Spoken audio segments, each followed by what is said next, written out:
Okay mga kababayan, Chris Tulo po at welcome back po ulit dito sa ating YouTube channel. Okay na ko ito mga kababayan, gumawa na naman ho ng follow-up report ho si Pangulong Bongbong Marcos ho natin about ho sa nangyayaring pag-iimbestiga. Diyan ho sa anomalyang flood control project issue. Napapadalas po kasi ang ginagawang pag-report ho ni Pangulong Bongbong Marcos sa taong bayan at tama naman ho yung ginagawa ng ating presidente. Ibig sabihin, ito hong si Pangulong Bongbong Marcos, sincere, seryoso ho talaga sa ginagawang pag-iimbestiga ng binuo niyang grupong ICI about ho rito sa Manumalyang flood control project issue case. Na kung saan ay may mga nauna na hong nakulong, mga engineer, mga kontratista. At nung nakaraan, gumawa rin ho ng press conference ito, report si Pangulong Bongbong Marcos na kung saan, bago magpasko, may mga makukulong na hong mga talagang kilalang politiko or mga dating senador. At kinumpirma ho yan ni Ombudsman Crispin Boying Rimulya na kung saan December 15 or 16, doon lang ho sa dalawang petsa na yon, mababaan na ho ng warrant of arrest. Ito hong sila Senador Chis Escudero, dating Senador Nancy Binay, dating Senador Bong Revilla Jr., at Senador Joel Villanueva, Saldico, na kung saan nauna na, nababaan na ho ng warrant of arrest. At sino pa ba? Jinggoy Estrada. December 15 or 16 ho yan. Dalawang petsa na yan. At ngayong araw na to mga kababayan, gumawa ho ng bagong report si Pangulong Bongbong Marcos sa taong bayan na kung saan ay itong Diskaya ay mababaan na ho ng warrant of arrest ngayong linggong ho ito. Kaso may nangyari. Mukhang inunahan na ho ng Diskaya itong si Pangulong Bongbong Marcos. Pakinggan muna ho natin itong report ni Pangulong Bongbong Marcos sa ating mga kababayang Pilipino. Play natin.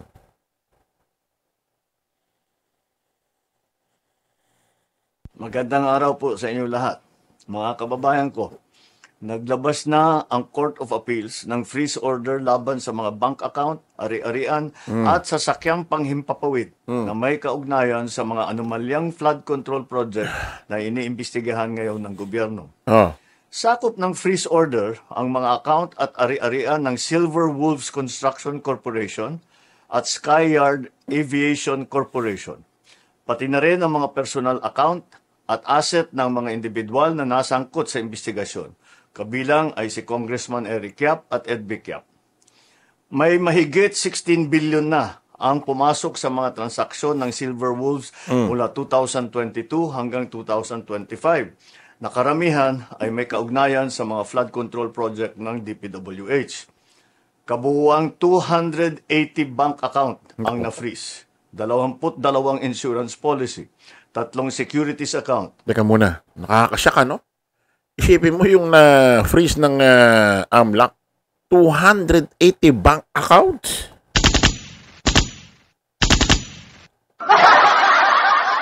Ganong karami. Ibig sabihin, bawat isang tao rito, napakarami ho siya ng bank accounts. Tapos hindi ko naman nilalang tapos ang trabaho mo, engineer. Sabi, ang sahod lang daw ng district engineer, 50,000 naman. Tapos ang bank accounts mo, 10, ganon. Ano yan?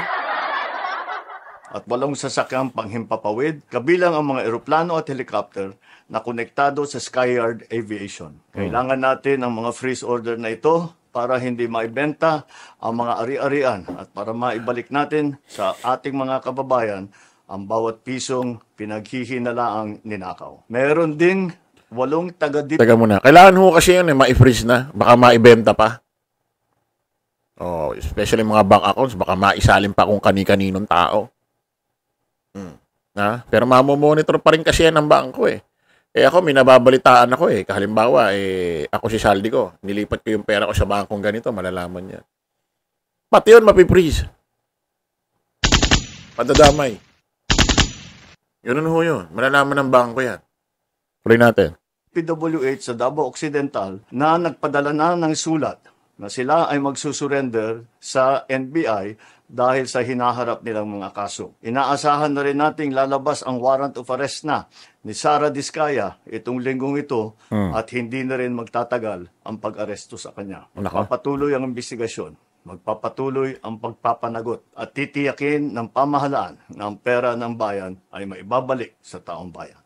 Maraming salamat po. Ayan ho yung report ho ni ating mahal na Pangulong Bongbong Marcos na kung saan may mga naprisong air asset, may mga naprisong mga bank accounts ng kani-kaninong tao na sangkot ho dyan sa mga anomalyang flood control project.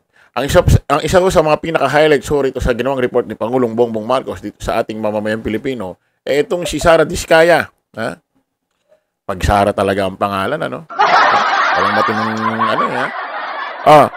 mga kababayan, isa ko sa pinaka-highlights itong sinabi ni Pangulong Bongbong Marcos na itong si Sara Diskaya ay maaaresto na ngayong linggo at mababaan na ho ng warrant of arrest. Ang nakakapagtaka ho rito, mga kababayan, mga ka-analyze, wala pa man ho yung warrant of arrest ho ni Sara Diskaya. Sinabi, darating daw ho ngayong linggo, ngayong week na to. Siguro hindi lalagpas ng Sabado. Hindi lalagpas ng Sabado. Ay ano na bukas, Wednesday. Bababa na ang kanyang warrant. Aarestoy na siya. Aba, ang nakakapagtaka, parang sabi ko itong si Sara Diskaya na makulong dahil sumuko na agad ngayong araw kahit hindi pa nilalabas ang kanyang warrant of arrest. Kaya marami hong nagulat. Painggan nyo, mga kababayan.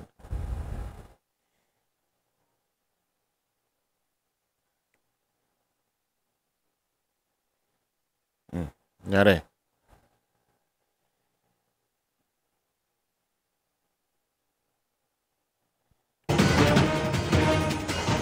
Magandang gabi po, Luzon, Visayas at Mindanao.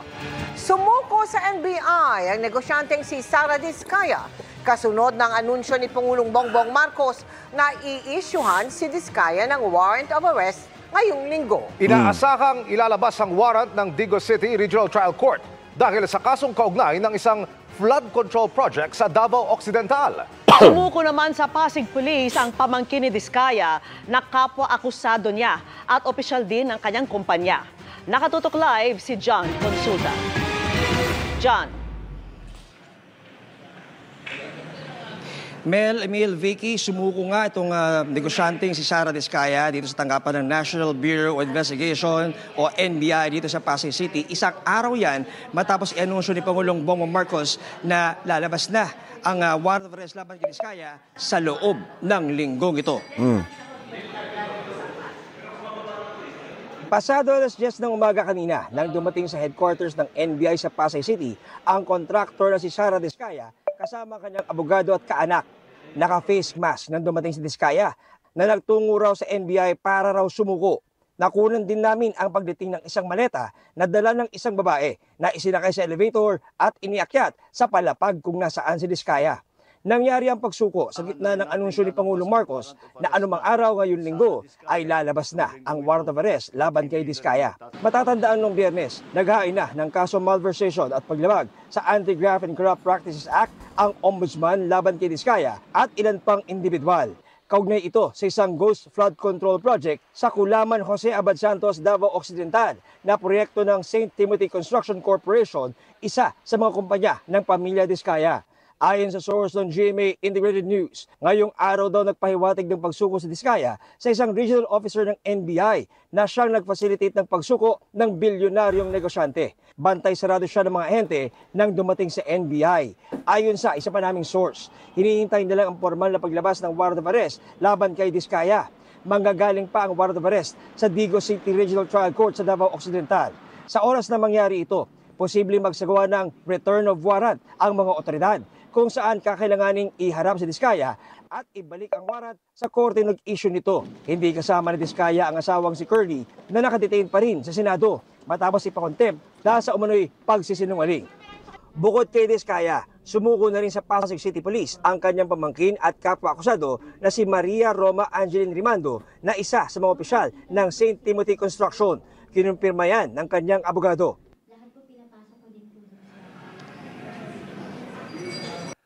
O ayun mga kababayan, mga ka-analyze, natawa ko doon sa sinabi ng reporter ng GMA, sumuko na itong bilyonaryong negosyante. Bilyonaryong negosyante, bilyonaryo dahil nagnakaw, nangurap, ng kamkam ng pera ng taong bayan. Hindi yumaman, hindi naging bilyonaryo dahil sa pagsisikap. Hindi yumaman, hindi naging bilyonaryo dahil sa hirap na mga naranasan sa hamon negosyo ng buhay, no? Naging bilyonaryo dahil sa pagnanakaw, pangungurap ng pera ng taong bayan. Kakahiya kayo. O ayan ho'y nakakapagtaka mga kababayan, di natin ho alam, ano to, nataranta, natakot. At siguro naiisip niya, mas feeling niya, iligtas siya sa loob ng National Bureau of Investigation. Hindi natin alam kasi ngayon lang tayo nakarinig ng ganito na kung saan ang sumuko, wala pa yung warrant. So, tingnan natin baka ewan lang ho natin kung magkakaroon ho ng press con ang NBI at ihaharap ho si Diskaya sa taong bayan at ewan natin kung pwede siyang tanungin ng mga media or reporter kung bakit kahit sinabi pa lang ni Pangulong Bongbong na ngayong linggo pa lang ang warrant of arrest darating at aarestuhin siya, wala pang 24 oras kahit wala nang warrant, sumuko na. Aba, matindi. Sumuko na agad. Hindi natin alam kung anong rason nito. Nataranta, natakot, feeling safe siya sa loob kaysa sa labas. Abangan ho natin yan mga kababayan. Kita-kita ulit tayo sa panibagong vlog. Bye-bye po.